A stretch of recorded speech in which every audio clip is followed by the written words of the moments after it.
I don't have no belief, no religion. I don't believe in God, but I believe there's something there. I think it's the spirits within your family and the past members of your family that have died. My stepson died at the age of 18 over a crime that shouldn't have happened. And that's not God taking someone, that's evil taking someone. It's not about religion, it's about the government at this point. Solve the problem, stop hatred. Instead, we need to focus on the youth. I just had a good conversation with a man who unfortunately had a pretty sad event happen with the death of his stepson. It seems like that has put him off from things like faith and belief and religion. And yet there was still a strong sense that he had about morality and righteousness. And I think the conversation kind of veered off a little bit into politics because he felt that there's just something wrong with this country. And I tried to use that as sort of just a way to discuss how God can, even in such midst of suffering and in the midst of this chaos that we experience maybe in this country and uncertain political situation and the grieving that we feel just about how this country is in the direction where it's going, how God can speak into that by providing a solid foundation for what is right and what is wrong, and that He's not far from us, that He loves us, and He knows what not suffering looks like, knows what suffering means. He suffered for His own Son as well. So have a look at this video, pretty short one. Grateful for the man to have given me time and discuss and be honest with me. So I hope to see him again, maybe continue the conversation. Thank you. See you next video. God bless.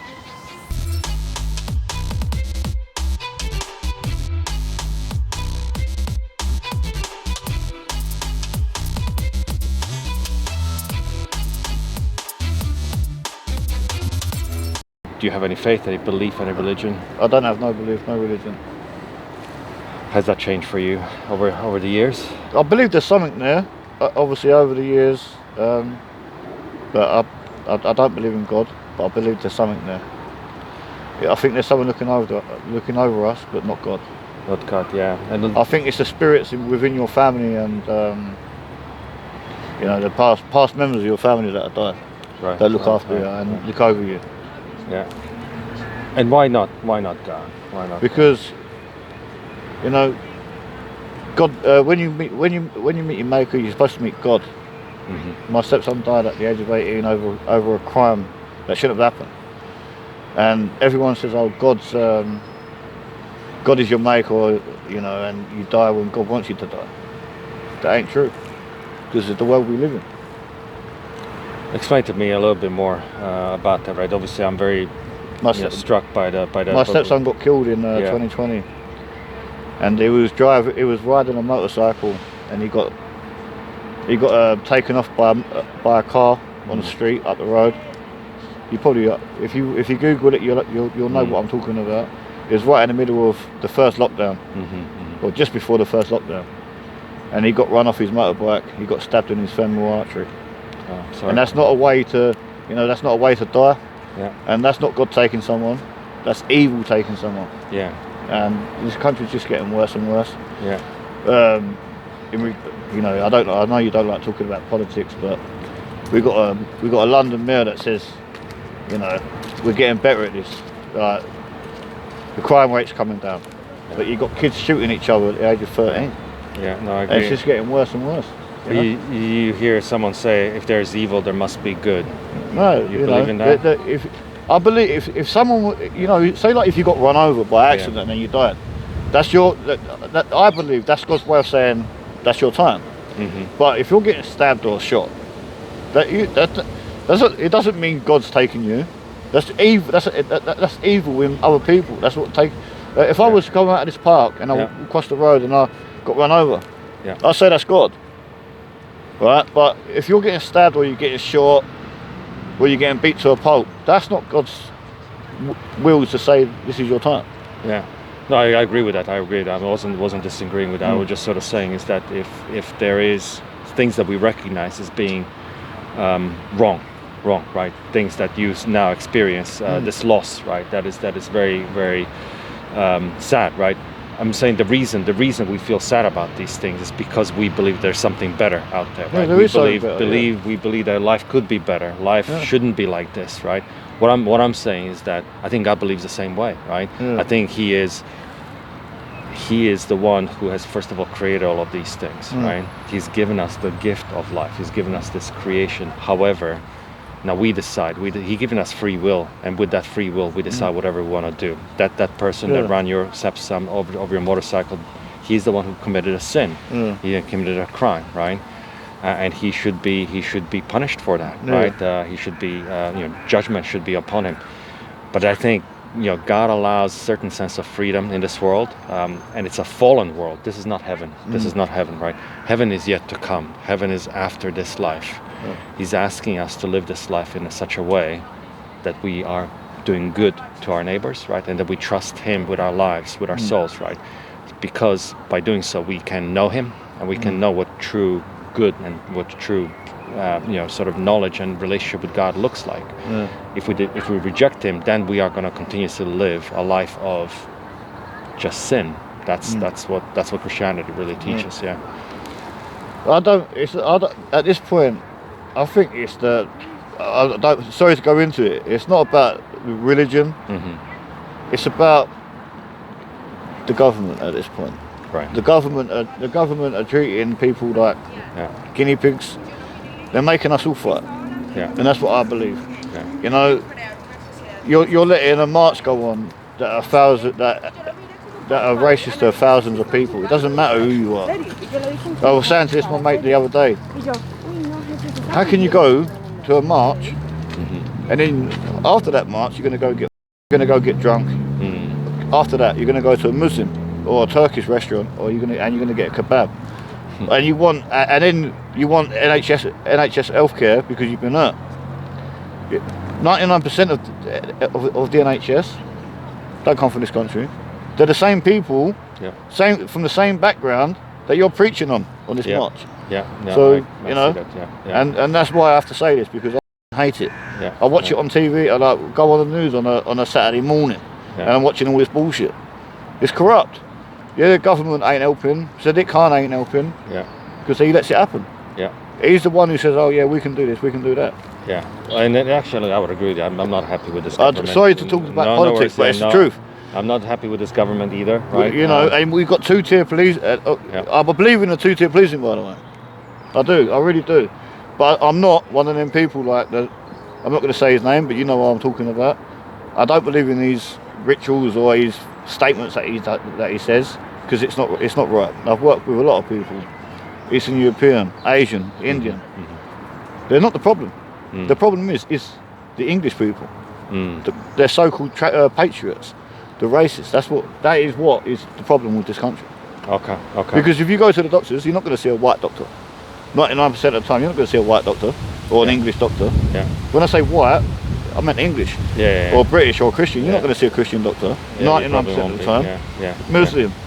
You know. So what would you say, like, honestly, right? What would you be the way to solve the problems that you're seeing? Like, how would you go solve about the problem? Stop hatred. And how do we go about stopping the hatred? By not voting Labour. Do you think if it was like a reform or someone like that to come to the government, would they be much reform? No, because if you remember back in 2017, and I know my facts, Nigel Farage said he wanted to legalise guns in this country. I mean, it might have been earlier, don't quote me on it, but he said he wanted to legalise guns in the UK. And now he's changed his stance on it. But why would you want to legalise a weapon of destruction in the United Kingdom? It's bad enough in America. And now you're talking about doing it in the UK, when all you have to do is look at somebody and you'll get stabbed. You can look at somebody in the wrong way and you get stabbed. You can walk down the street, turn a corner, and you can get hurt for no reason. So why are we doing it? Which is fair points of what is like. Okay, I'm just giving an example. The thing is, reform, what is the solution? What we need is, we do need to, we need to focus on what makes Britain great. We don't need to go around stabbing each other. Kids going around beating each other up, stabbing each other, killing people. Instead, we need to focus on the youth, build more youth clubs, do that sort of thing. They're all on the street doing nothing. They've got nothing to do. Yeah. Look at this park. Yeah. What else in this park? What can you see apart from the football court that teenagers can do? Yeah. Yeah. You can't. Yeah. Mate, you go to Middle Park in Elton. Yeah. What do you see there? Yeah. There's nothing for them to do. Yeah. So they result to crime. Yeah. No, I agree with you, and I think that's part of the solution, right? It's to give people. If I was walking along this street now, and I was back in the day when I was 13, 14, I was walking along this street, or walking along the park, and there was nothing to do. What do you think I'm going to do? Right. Right. You know, I'm going to go steal or go terrorise someone. Yeah. Because there's nothing else to do. There's nothing better to do. Yeah. And I was born in the 90s, and it's the same thing happening, but it's getting worse. Yeah. Well, I agree with you. But the one thing that I had, like when I was growing up, that I certainly appreciated, and I didn't appreciate as much as at the time when I was young, but certainly now when I'm old, is my parents would tell me what is right and what is wrong, right? And they got that. They may not have been believers themselves, like they weren't very overly religious, right? But they got their sense of morality from. I was going to get to Bible, I was right? going to get to this as well, Right. because now obviously we're in the 2000s, right? Yeah. We're in 2026. So these people my age was born in the 90s, and they had a life of hell, right? They had a life of shit crime, always crime. So now you got these people that live in my kids are different. Yeah, my stepson got killed, but my kid is different, right? You don't. But I believe kids are what they. Like when you portray your children as your children and you bring them up, it's got worse. Because we was in that era where it was starting to get worse, but nobody done nothing about it. Yeah. So when the kids misbehaving, most of the parents will be like, you know. Yeah. Right. Because I think even the parents, this is like the way I would answer the question, right? I think you have to layer your sort of education of children. I think at the bottom, right? There needs to be a sense of foundation, which is the morality, right? What is right, what is wrong, okay? And then you layer things on top of it, okay? What does it look to be a man, to be a woman in this world? What does it look to have a family that actually works? What is it to be a citizen of society? If I was a woman, I wouldn't even be. If I was a woman in this world, I wouldn't even want to be in the world. Right. And I think partially that's because I think, again, I'm sorry that I have to kind of beat this drum, but I think we've lost the sense of who we are as human beings, who we are. What is identity? What does it mean to a human being in the sight of God? Because if we remove God out of the equation, we're going to come up with our own ideas. And you know how this is leading us, the wokeism and the transgenderism, right? Everyone can have a sense of, okay, I can be a unicorn, I can be this partially, but that's not reality, right? That's just our figments of our imagination. And when we do that, we erode our very selves, and that results in erosion of society, right? Because you've just removed the foundations.